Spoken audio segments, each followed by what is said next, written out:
I was 52 years old living in a calm suburb in Virginia, where the houses lined up in perfect order, and the sound of morning sprinklers, mixed with the soft hum of early traffic. My husband Michael had just turned 50, and like every year he made a resolution to get in better shape, but this time he seemed serious, because he had joined a fancy gym that opened near his office. I had supported the idea. After all, health mattered more than anything. Besides, I felt proud watching him take charge of himself again. For the first month, everything was smooth. He would come home slightly tired, sometimes excited, sometimes quiet, but with a steady routine. Then one day things shifted. He walked in wearing a new cologne, something I had never smelled on him before. He said the gym had a small shop, and one of the trainers suggested it to him. The moment he said suggested, I felt a tiny sting inside me, something subtle but sharp, like an intuition whispering a warning. I brushed it off, telling myself I was imagining things. But deep down, something had started feeling different.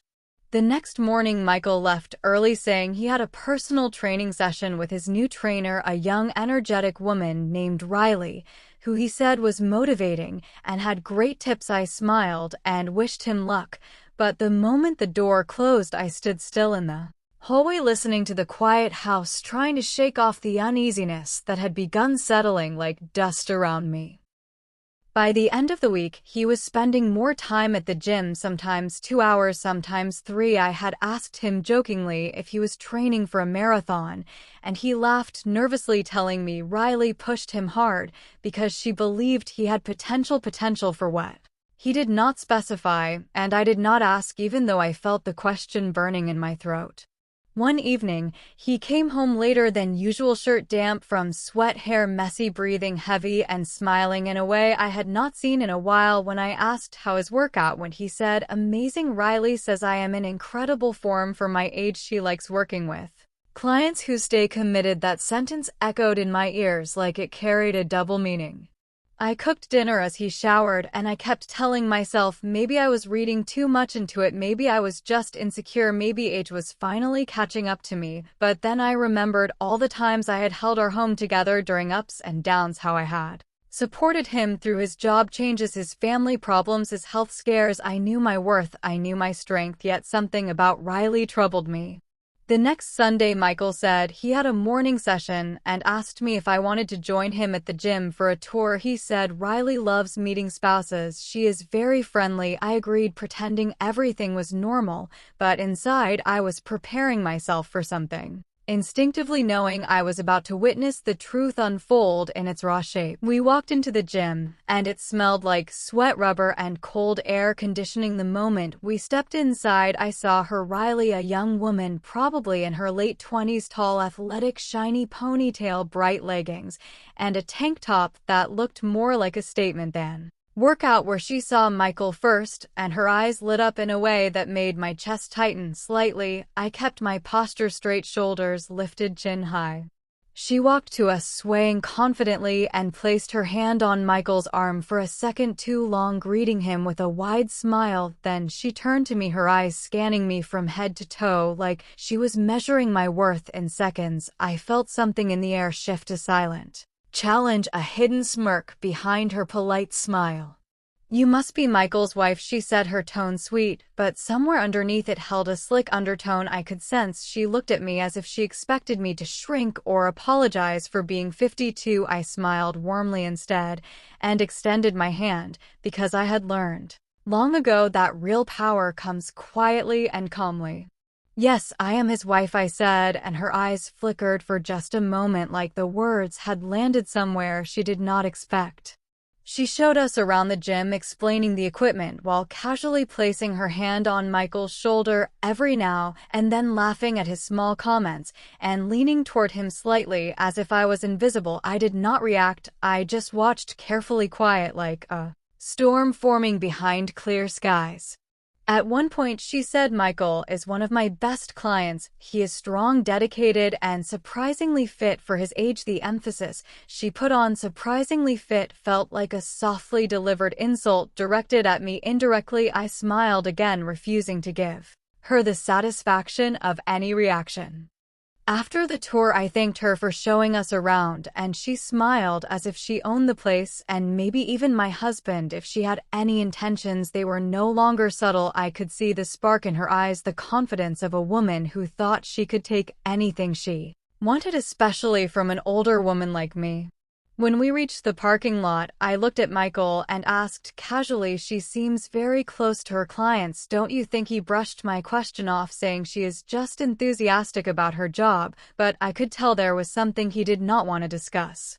That night he went to bed early, but I stayed awake staring at the ceiling, thinking about Riley, thinking about the way she touched him, the way she looked at him, as if she had already claimed him. My age does not make me weak, I thought. Age has sharpened me, given me patience, wisdom, and silent power. If she thought I was a fragile, easy to ignore 52-year-old woman, she was about to learn a lesson she would never forget. Because I had played kind and quiet long enough.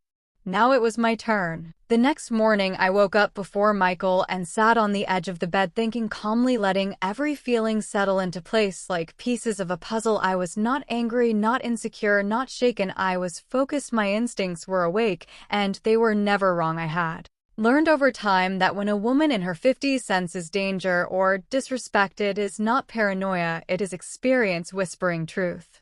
Michael left early again, giving me a quick kiss on my forehead, saying he had a session with Riley. "She wants to help me build strength in my back," he said, trying to sound casual, but the tone was slightly too light, almost rehearsed. I watched him leave, and something within me solidified like a quiet resolve.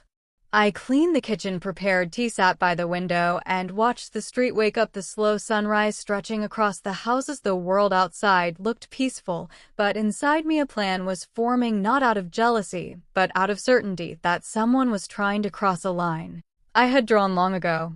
Around noon, I drove to the gym, not to spy, but to observe, to understand, to evaluate the situation directly. I walked in with calm confidence, my hair neatly tied, my dress simple but elegant, and my expression unreadable. The front desk greeted me, and I smiled. Before asking if Riley was available, they said she was finishing a training session and would be out shortly. I waited near the row of treadmills, listening to the familiar sounds of weights clanking, people breathing, music pulsing softly. Then she appeared, walking with Michael. They were laughing about something, and she touched his arm again, guiding him toward the stretching mats. When Riley saw me, her smile stiffened for a moment, like she had been caught off guard. Michael looked confused and a little nervous. "Oh, hey, I did not know you were coming," he said, and Riley added, "I was just helping him cool down." Her voice carried pride, like she was claiming responsibility for him. I nodded elegantly and walked closer, letting my presence fill the space. Without saying much, Michael stepped back slightly, as if unsure how to balance the two energies around him. It was subtle, but I caught it, and so did Riley, because she watched him carefully before turning her eyes to me.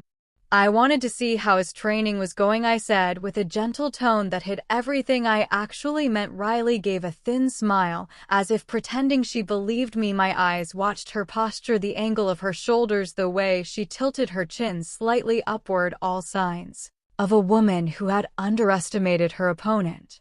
She said, "Michael is progressing so well, he just needs someone who pushes him and understands his needs." The way she emphasized understands his needs was not accidental, it was intentional, deliberate. A challenge scratched lightly against the surface. I stayed calm, not rising to it, because silence can be more powerful than any reaction.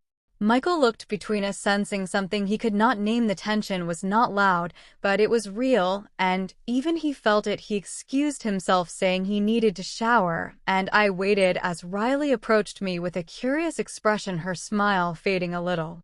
"You know, he works really hard," she said, "maybe harder than most men his age." She glanced at me just for a second before pretending to adjust her ponytail. It was a small jab, but I absorbed it like a stone sinking into water without ripples.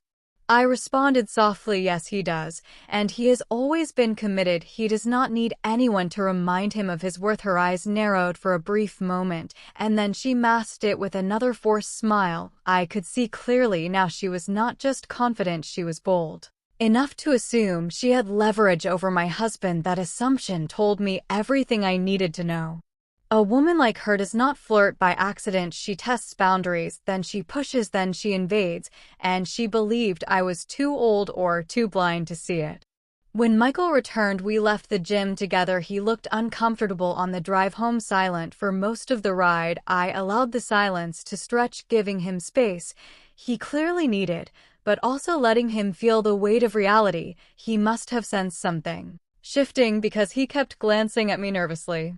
At dinner, I served food quietly, then finally said, "I think Riley is very involved in your progress, more than a trainer usually is." My voice was calm, but steady. Michael looked startled, and then defensive, saying, "She is just doing her job. You are reading too much into it." I knew that response well. It meant he felt cornered or ashamed or unsure about what he had allowed to happen. I did not argue. I simply nodded and continued eating, letting him process his own discomfort. I had no intention of fighting. I was not the one crossing lines. I was the one preparing to set boundaries he had forgotten existed.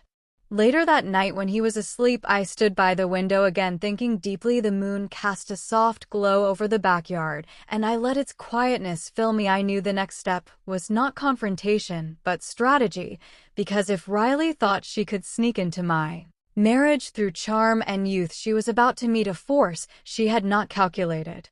I had watched women like her before, women who used confidence like perfume, women who believed older women were obstacles instead of storms, women who did not understand that experience outshines youth every single time. I was not going to shout. I was not going to beg. I was not going to accuse. I was going to expose her using her own actions, her own intentions, her own arrogance. By the next morning, my plan was ready, and all I needed was patience, because Riley had already taken the first step toward her own downfall. She just did not know it yet. The next few days, I watched everything quietly without reacting. Michael left early each morning and returned later than usual, saying Riley had adjusted his routine to make it more intense. I simply nodded, letting him speak, letting him believe everything was normal. He did not realize I was no longer observing him. I was observing her. On Thursday afternoon, I drove to the gym again, not to confront anyone, but to speak to the manager in a polite, calm manner. I walked inside with the same confidence that had carried me through every difficult stage of my life. My appearance was simple but sharp: hair neatly set, eyes steady, and steps firm. The front desk recognized me and guided me to the manager, a woman in her 40s, with a strict expression softened by professionalism. I introduced myself and said I wanted information about personal training schedules. She pulled up the records and showed me available times. I asked a few casual questions, then leaned slightly forward with a gentle smile, asking, "How many personal clients does Riley handle?" The manager replied, "Only a few. She prefers to keep her schedule exclusive." I nodded softly, pretending I was simply curious. Then she added, "Riley takes special interest in certain clients, especially the ones she sees potential in." The way she said potential carried a familiar tone, one I had heard from Riley herself. It confirmed something for me, not as evidence, but as insight. Riley liked attention, liked control, liked boundaries that felt soft enough to manipulate. She was not just flirting, she was strategizing, and she thought no one noticed. I thanked the manager and left, walking out into the bright sunlight, feeling the clarity inside me settle even stronger. Now I knew her type completely, and that made planning much easier. When Michael came home that evening, he looked exhausted, but strangely energized, like someone running on adrenaline instead of peace. I served dinner, and he told me Riley suggested he join an advanced fitness challenge. It sounded harmless, but something in his voice felt hesitant, like he wanted my approval, but was afraid to ask. I simply said, "If you want to do it, go ahead. I support your goals." The moment I said it, relief washed over his face, but inside I knew I had just given him the freedom he needed to expose everything without me lifting a finger. When a man thinks he has freedom, he shows his truth.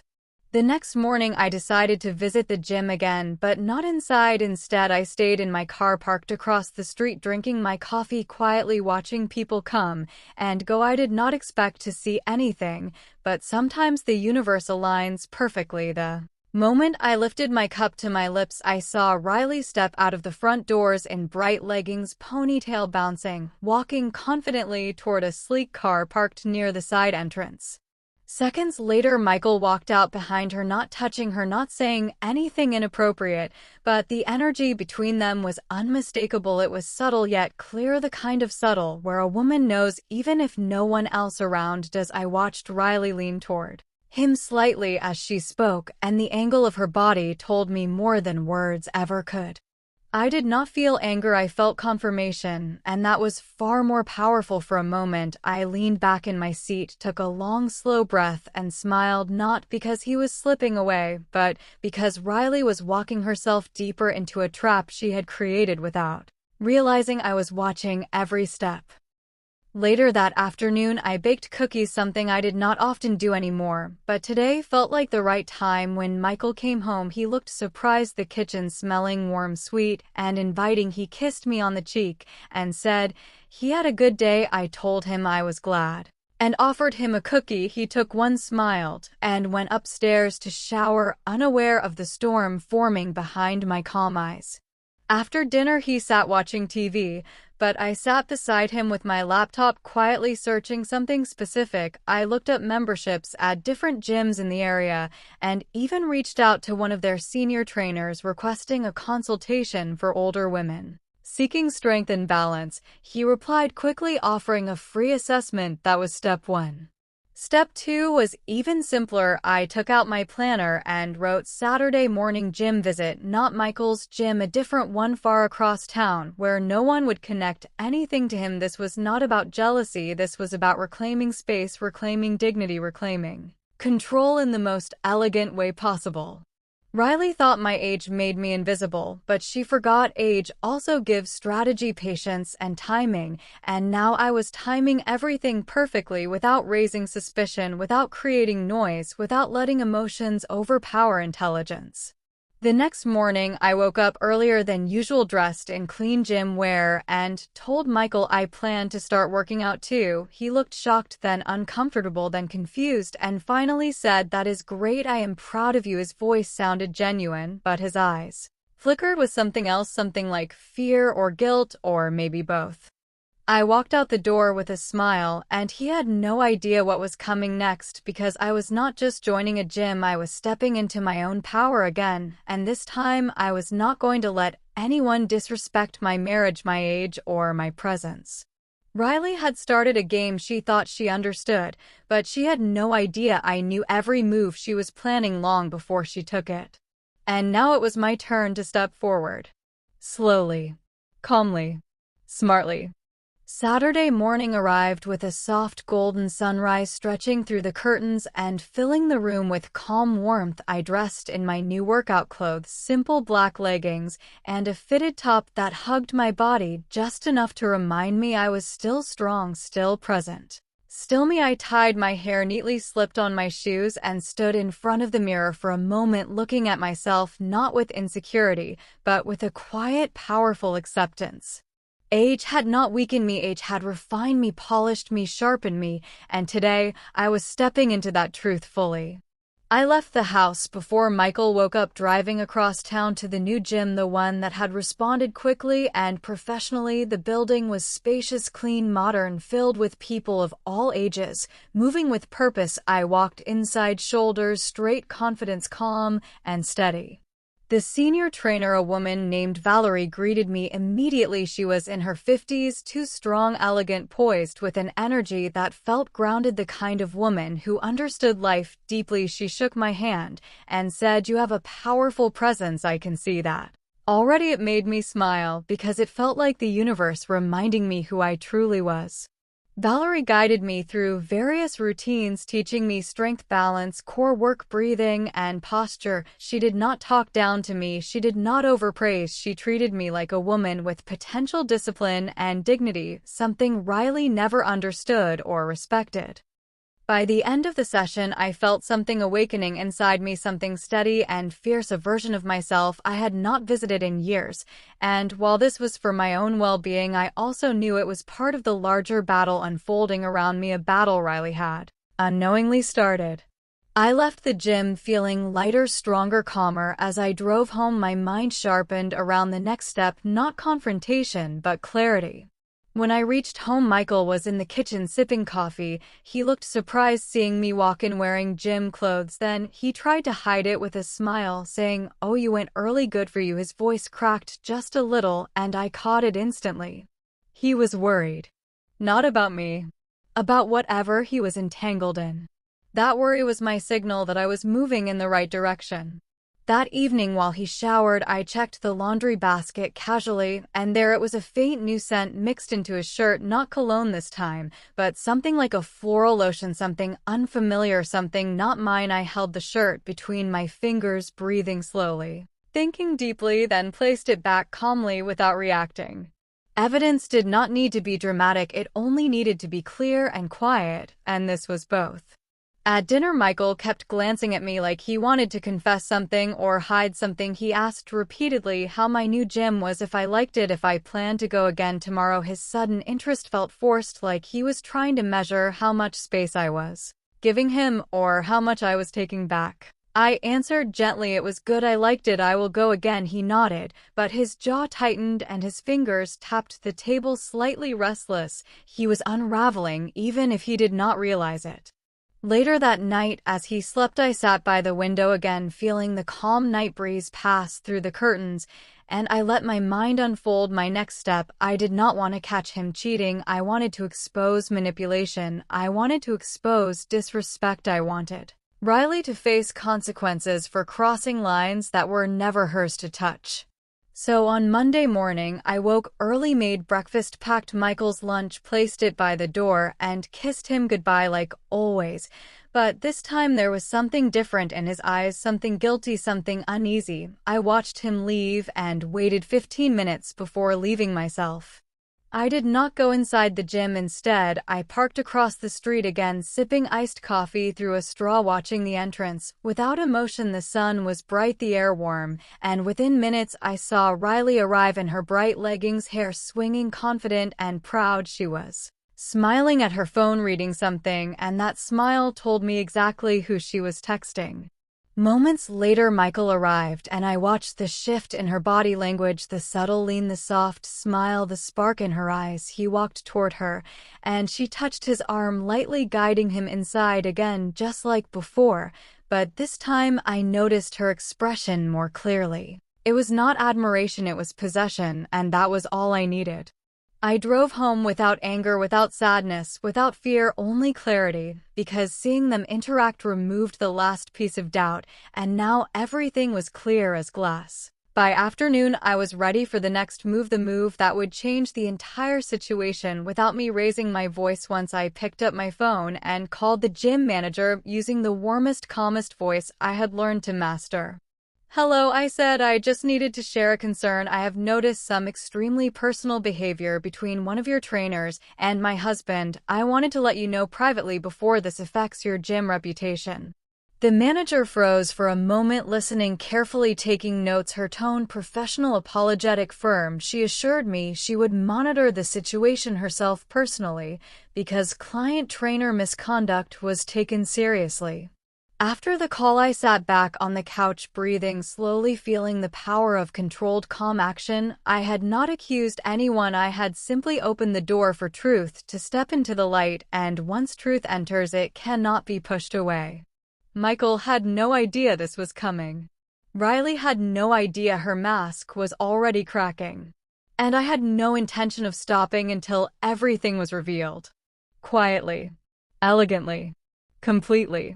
The following week, I continued my routine at the new gym while quietly observing the energy around our home. Michael kept his schedule with Riley, but the subtle tension between us was growing. He tried to act normal, but small tells betrayed him, the flicker of guilt in his eyes, the slight hesitation in his voice, the way he lingered on his phone. When I entered the room, I watched calmly, taking note, without comment, because patience now was my greatest weapon.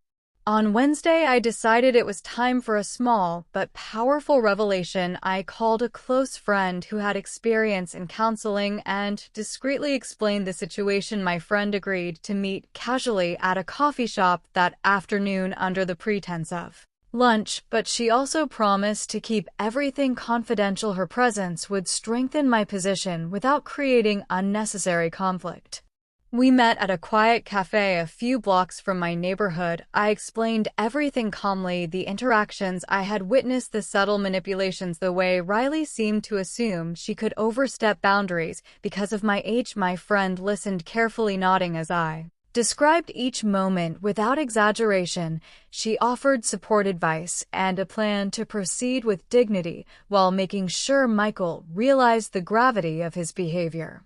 That evening, I came home early and cooked Michael's favorite dinner. He arrived slightly later than usual, and I smiled warmly, inviting him to sit. He seemed unsettled, like he could feel something was shifting, even if he could not yet name it. We ate quietly. I did not press him with questions or accusations. I let the silence speak louder than words. After dinner, I casually mentioned my new gym trainer, Valerie, and how impressed I was with her approach. I described her professionalism, her attention, her encouragement, the way she respected boundaries while challenging clients. Michael listened intently, his body language rigid for a moment before softening slightly, as if he realized the mirror was reflecting back his own missteps. Later that night, I set a small trap. I sent an email to the gym where Riley worked under a disguised account, asking for confirmation about her client interactions and schedules. I framed it as a concerned spouse inquiry, yet professional and polite. The reply came swiftly, confirming the sessions and subtly noting Riley's overly familiar behavior with clients. The evidence was concrete, quiet, and undeniable. The next morning, I prepared myself for a direct but calm confrontation, not with rage, but with clarity. I chose my words carefully, knowing the power of silence and timing. Michael walked in the door after his session with Riley, and I invited him to sit. He looked uneasy, sensing the shift in the atmosphere. I said softly, "I received some information yesterday about your trainer Riley, and the way she has been interacting with you." I held his gaze, unwavering, waiting for any reaction. He looked at me, confused, guilty, hesitant.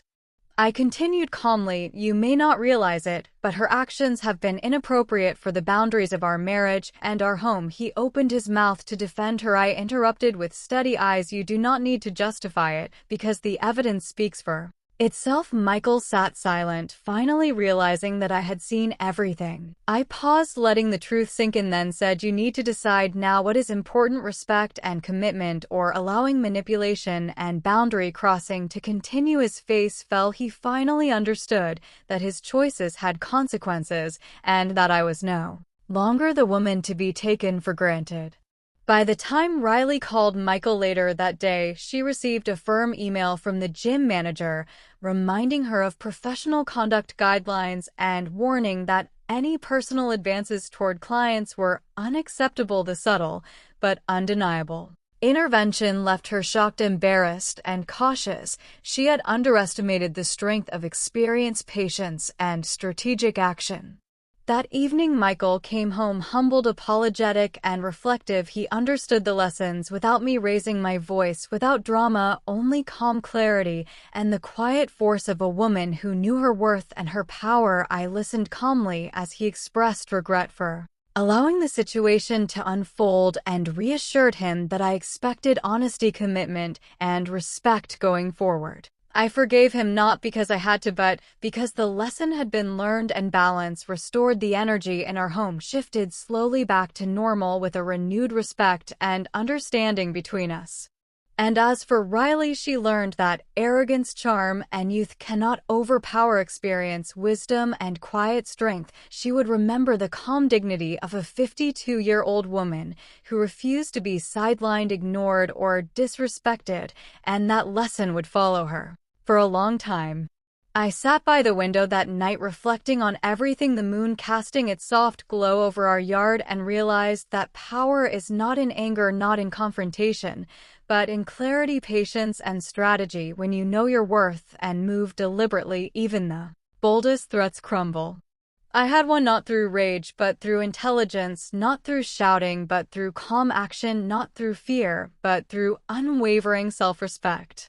And that was a victory sweeter than any words could describe. The next few days after the confrontation felt calm, almost serene. Michael and I settled into a new rhythm. He was attentive, more present, genuinely appreciative of the boundaries I had set and the clarity I had brought to the situation. I continued going to my new gym, feeling stronger every day, not just physically, but mentally, emotionally, spiritually. I had reclaimed my space and my power, and nothing could shake it now. Riley no longer had the confidence she once flaunted. Her usual energy at the gym was replaced with cautious professionalism and forced politeness. She avoided eye contact with Michael whenever I was around, and even the subtle hints of flirting or possession had vanished as if a storm had passed, leaving her humbled and quietly shocked. She had underestimated me completely, and that mistake would stay with her. Michael approached me one evening, sitting beside me on the couch, his hand finding mine. He looked sincere, serious, and a little nervous. I looked at him calmly, waiting for him to speak. He said, "I realize now how much I took for granted, how much I underestimated your strength, your patience, your ability to see clearly." He paused, then added, "I promise to never allow anyone to disrespect you or our marriage again." I smiled softly, because his words were genuine, and because actions now mattered more than words. We spent that night talking openly, discussing our future, our hopes, our boundaries, and the small moments we had overlooked while caught up in daily routines. For the first time in a long while, there was transparency, understanding, and a renewed sense of partnership. It felt like breathing fresh air after being submerged underwater for too long. Over the next few weeks, I continued my workouts, steadily growing stronger and more confident. I also spent time with friends, family, pursuing hobbies I had neglected, and enjoying the freedom of knowing that no one could manipulate or intimidate me. My life felt richer, fuller, balanced, and secure in a way it had not been for years. Michael joined me at the gym a few times now, not because he had to, but because he genuinely wanted to share in the experience I had gained from strength, discipline, and independence. We laughed, worked together, encouraged each other, and the subtle intimacy of mutual respect replaced the previous tension and uncertainty. I also took a quiet satisfaction in knowing that Riley had learned an important lesson about boundaries, respect, and the underestimated power of a woman in her 50s. She would no longer assume age meant weakness or invisibility. She would remember that true strength lies in patience, clarity, intelligence, and dignity. One evening, I sat by the window sipping tea, watching the sunset casting warm golden light across the backyard. I felt a deep calm inside me, the kind that only comes from knowing you have faced a challenge, fully handled it strategically, and emerged stronger, unshaken, empowered, and respected. I reflected on the journey, the subtle manipulations, the near betrayals, the careful planning, and quiet victories, and realized that everything had led to this perfect balance of strength and peace. Michael came to sit beside me, resting his hand on mine. We exchanged a soft smile, a silent acknowledgement of trust regained, of boundaries respected, of love renewed. The house felt alive with calm energy, filled with understanding and unspoken respect. The power dynamics had shifted subtly but irrevocably, and I could sense the stability returning, stronger than ever. I had proven to myself and everyone involved that no one could underestimate me or take advantage of my age, that intelligence, experience, patience, and strategic action always carry more weight than charm, arrogance, or youth, and I knew from that moment onward that nothing could shake the foundation I had rebuilt with care and precision. Life continued with its usual ups and downs, but nothing threatened the peace I had fought for. Michael and I grew closer, stronger, united not just by love, but by mutual respect and understanding. Riley faded into the background of a story she had tried to control, unaware that she had stepped into a lesson far larger than she imagined. I leaned back in my chair, sipping the last of my tea, feeling proud, calm, and deeply empowered, knowing fully that age is never a weakness, wisdom is never ignored, and strength often comes quietly in a way the world underestimates until it is too late. And that was the life I chose to live, strong, respected, and completely unshakable. The end.